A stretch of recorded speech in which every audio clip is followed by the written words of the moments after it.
Kangpokpida lam ekar kuntha tareta tharamba popi yanthakre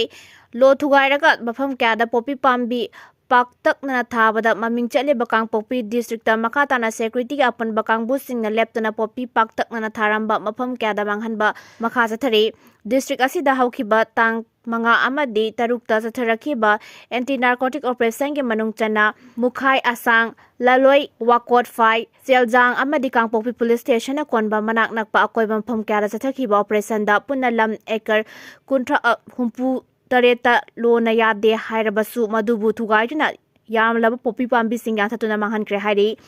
chathakhiba operation adu da security force ke apun bakangbu galona narcotic control bureau amadi Manipur lenga ke forest department ke personnel kya saruk yakhe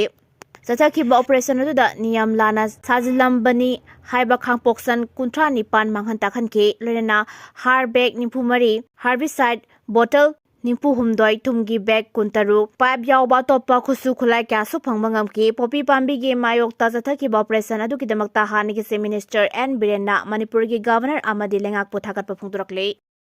Kanglupki irangi tungda YAMLABA na AHANBA OINA angang ama pamladuna Kuki khulda santi ki paujel pikre ahal singi wakhanda mat manadaba leiragasu haurakliba angang singdadi madugi mami tahanba chumde KHEMCHAND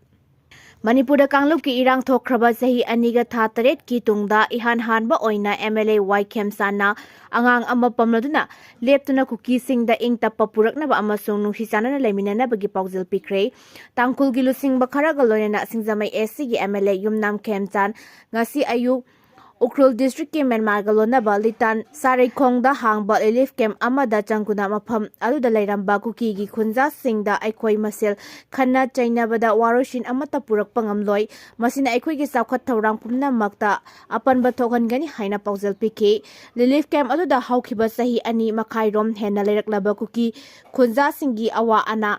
hangkibaga loinana mahakna haike Christmas yausilakpaga loinana state asida mipung khudimangna ingtappa phibam hanjilaknaba thawni minaba matam oire tangdu laitaba phibam hanjilhannaba honaba haibasina aikhoi pumnamakki khwaidagi maru oiba thawrang oifam thoi malengi mafam pumnamakta muknaba amasung khana chainabagi thaudok toina thokle adubu Kanglup ani gi muknaba asina maram oiraga state ki saukhat thorangda khurau thanghanba taroidabani wakhan tinadaba kaya leirabasu kang masel nungsi chanana laiminaduna state asigi miyoi pumnamak chathokasin tawbada athingba amta lehalloidabani haike mahakna makata na hai Kanglup ki irang asina maram oiraga angang singi tungi marai bakta akaiba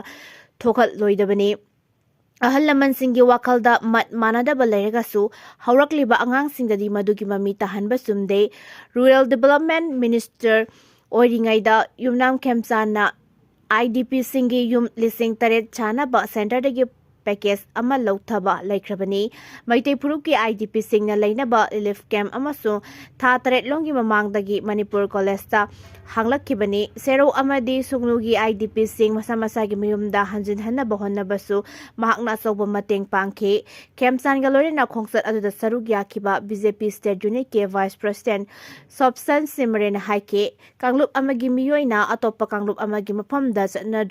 changna dringai gi tanpham asida yumnam KHEMCHAND na Kuki gi khulda changuna IDP singa wari watai sanabagi thong asi yama singthaningai ni khongsat aduda saruk yakhiba ADC gi chairman soiramba tangkhul naga lusingba mak luiting na haike kumja lisingani kulhumdoi ge me thada Kanglup ki irang thokraba tungda nakal ani yasinanaba honaduna lakhibani haike President Draupadi Murmu gi Manipur khongsat kamari lenena korkom na total shutdown LAOTHOKHRE India gi President Draupadi Murmu gi Manipur khongsat boycott tawbaga lenena lora thingkraba korkom na December 13 gi nungtil pung amadagi hauraga mahakna Manipur da leiriba matam phawba state asigi matam mafam pumnamakta total shutdown LAOTHOKHRE lona thingkraba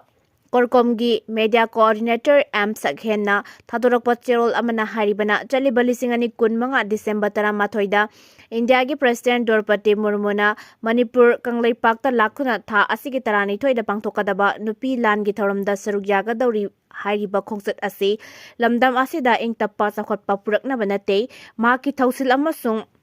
Poxi wana Kanglup masel nungsina handaduna kangkhong sairaba lamdam asibu hena phibam sokhanduna makhoigi loiram mara chelhanba marau leiba khongsatni maram maduna Dorpati Murmu Manipur Kangleipat khongsat asi korkomna condemn tawbata natana boycott su tawre hairi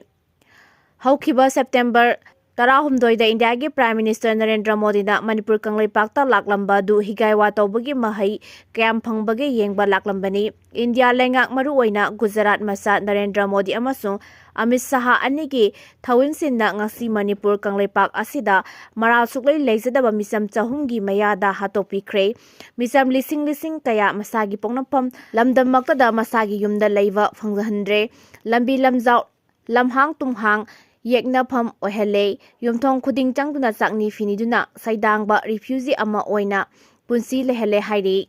Haujikna India gi President masamak lakuna asakpa mai asida kanglup amasung political gi thau haijin gadawriba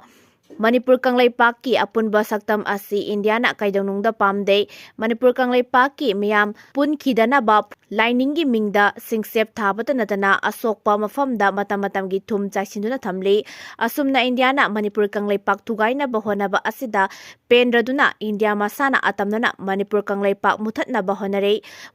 honari ba asigi saruk ama oina mamangaida puya mai thakiba adugumna gwaltabida India gi lanmina basta Manipur Kangleipak thaba wahai muthatli Purup amasung lining gi mingda Manipur Kangleipak ki lengak administrative unit khaidokna ba honari aduga afaba saduna India gi president na senglaba nupilan gi thoramda saruk yagan haiduna lakli hairi makhata na hai haukiba 1958 subna mari amasung 1958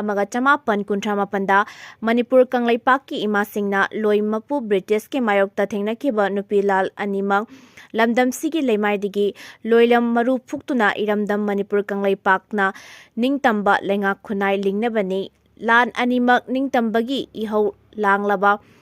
langlaba imasingna maipakhi lan animak malemgi mioibai puwarida atangbani Manipur Kangleipak ta haukiba chahi kayagi mamangdagi pangturakliba nupilan ningsing thoram asidi loiram maru phuktattuna ireipak ki ningtamba hanjinnaba imasingna masagi haksangdagi angangba ikheng sinthaduna amadi kaisum sangi awawa khangduna changsin khiba ihau adubu ningsingbani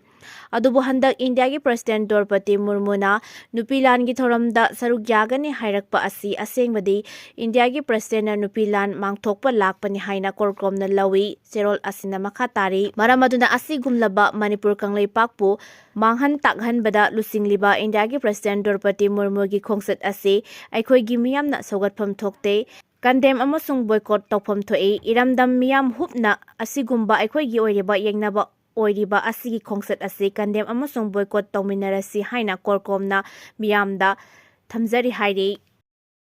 Sri Lanka da Cyclone Didwana siankhiba migi masing chatuka kuntaret YOUKHRE Cyclone Didwa gi saitheng na maram oiraga Sri Lanka da sikiba migi masing chatuka kuntaret yokhibaga loinana miyoisa kayamarum thiba khangdana leiri haina lebak adugi Disaster Management Center DMC gi report na phongdokhre ka henba kanba moongda nong churakpadagi mafam kayada khanghaudana ichau tholakpaga loinana landslide thoktuna infrastructure kayamarum amang atathoki Delhi Mirror gi report matung ina mafam kayada mi kanba amadi mateng pangbagi thabak paikhatlabasu haujik phawba miyoi chamaga marfutara hena thiba khangdre lebak adugi district 15 maktada cyclone gi chaitheng phangbaga loinana imung lakh taruka lising 13 ga chawwa ga kunthra gi miyoi lakh 12 ga lising marfutara mapan ga chamaga kunthra nipan awaba tare Sri Lanka gi Ministry of Housing Construction and Water Supply na haujik phawbada cyclone Didwana lupa crore kayamarungi lanthum manghantakhankhre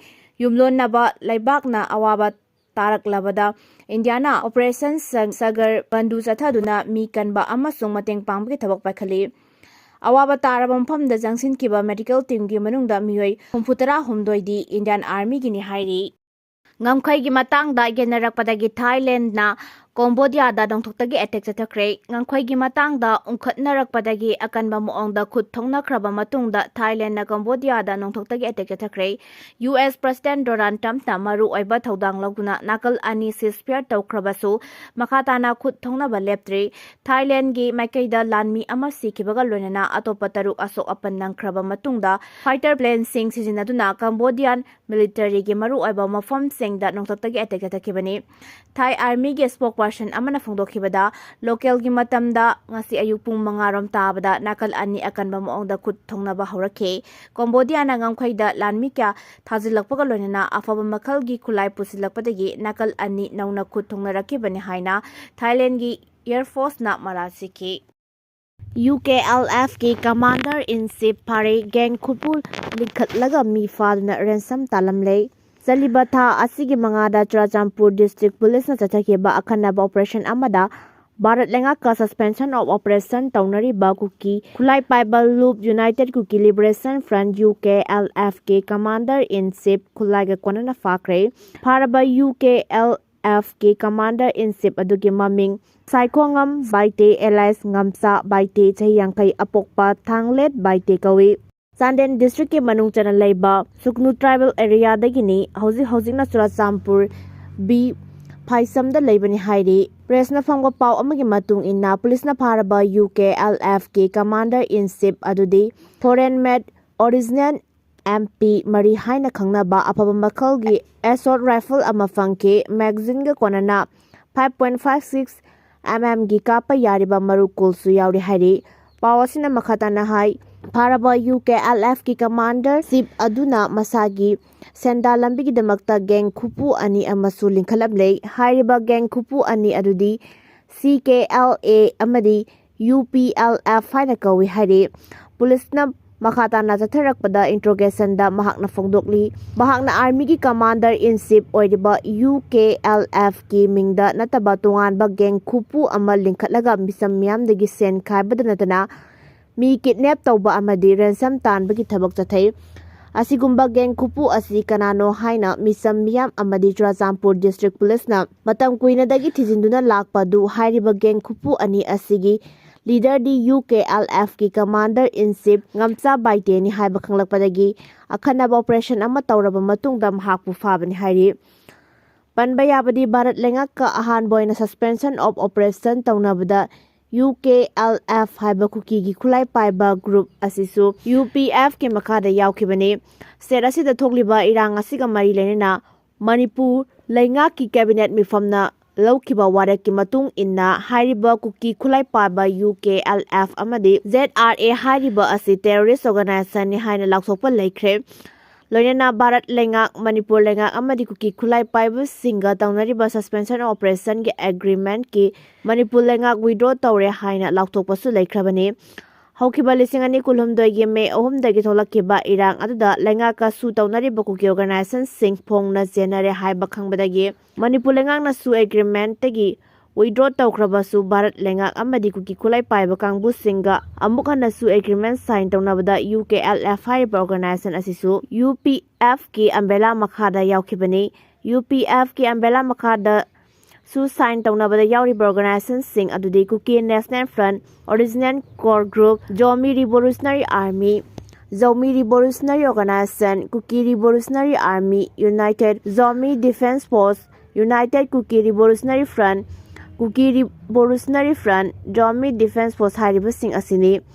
KNO gi umbrella makhada yauriba Kuki khulai paiba group sing di Kuki National Army Kuki National Front Military Council Kuki National Front Jongam United Socialist Revolutionary Army Mar National Army United Korem Revolutionary Army United Nationalist Liberation Front Jau Defense Force Kuki Liberation Army Popkan Reunification Army amadi Kuki Liberation Army hariba sing asini hari